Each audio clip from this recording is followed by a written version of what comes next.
All right. Well, Spruce Tips. Spruce Tips is a newer product that we've introduced over the last year or two, and the reason why we did introduce it was because there was so much, there was so many good things about it coming from other wild harvesters that we work with that really made us really curious about this product. And it was traditionally used from native cultures in this area as a source of vitamin C when we had no access to vegetation in the winter months. So yeah, very, very high in vitamin C. The coolest thing about the Spruce Tips, I think, is just the unique taste of it. It's got this minty kind of lemony taste to it that I find that's really unique. I mean, a lot of people are curious on like, how do you use this product? And obviously you make a tea with it. That would be probably the first thing you do. But we've been working with a lot of other companies that are interested in this for different types of recipe and product ideas.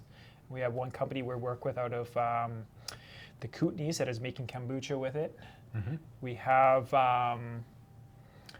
one company I think that's playing with it and making an ice cream with it. Yep. I generally sprinkle it on my yogurt, and I like to mix it. Sometimes I've made like milkshakes with it. So. Mm-hmm. Yeah, it is like it's got a very unique taste profile. It's got that lemony zest with a little bit of a balsam flavor. So it almost like it's Christmas in your recipe, whatever you add it to. But in recipes where you want to get that little bit of a sour lime type of a taste to it comes as a great resource. The way we harvest the products, these are the young buds. They're the spring first growths. And they've gone through a freeze drying process. Yeah. So the freeze drying just basically just encapsulate all their nutritional value and their antioxidant process. But it leads to them being very brittle, which means you pick it up and you can easily grind it up on your recipes. Yeah. You don't need to go through a lot. If you want to make a matcha with it, you throw it in mortar and pestle, you just grind it up. The next thing you know, you got this. You've also used it for fish, have you? Oh yeah, I've used it with fish. I've used it on shrimp. I've used it on crackers and dips and sauces and things like that. We have a girl that's using it in baking recipes and breads and whatnot. We saw one of our followers that bought it, incorporated it into some Christmas baking cookies. That was another cool idea. Yeah. I really think it's going to take off in terms of its versatility of use and in terms of its recipes.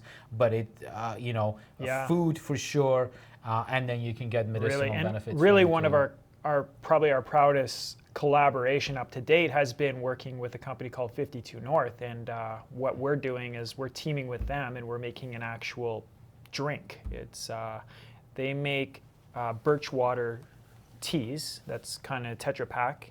It's really good for hydration purposes, and they're using the Spruce Tips to make another tea with it. So I mean, this is a really cool alternative to something like a lemonade, and I feel like it's a delicious drink, and it's only sweetened with a little bit of honey. So I mean, yeah, especially if it's got other than the ascorbic acid, which is the vitamin C, it's got a lot of other unique acids that make the tea acidic enough so that it self-preserves, and you don't need to add anything else. If you think about Spruce Tips traditionally, in the wild, if you actually hunted an animal and whatnot, you wanted to preserve the meat, you would take spruce and you would just layer it in because it acts as a preservative that way. But the acid in there, one of these acids is called the shikimic acid. It's the profiles of acids is what conventional pharmaceuticals are taking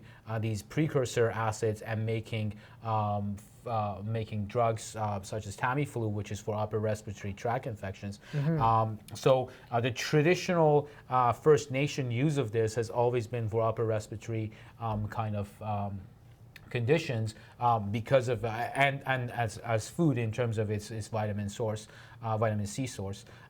It has a really good mineral profile as well. Yeah. Because it's coming from a land that's been that hasn't been depleted because of Yeah. agriculture. So you're getting a green that is giving you some of the micronutrients and microminerals that Yeah. conventional agricultural land That's is right. missing. From nutrient-rich soils. Yeah. Yeah. It is a really versatile thing. It's a really brittle. You can definitely taste and eat these as is, and it just goes into a nice powder. Yeah. And there's different levels of flavor that you get. I've You never get that, tasted anything that had such a different taste profile as you consume it. It's really, really, really interesting on how it changes. So check us out online. If you haven't tried freeze-dried spruce tips, this is a really, really good experiment, and I think you're going to fall in love with the texture and the taste profile. Yeah. And it's going to be a staple. Yeah. Super refreshing.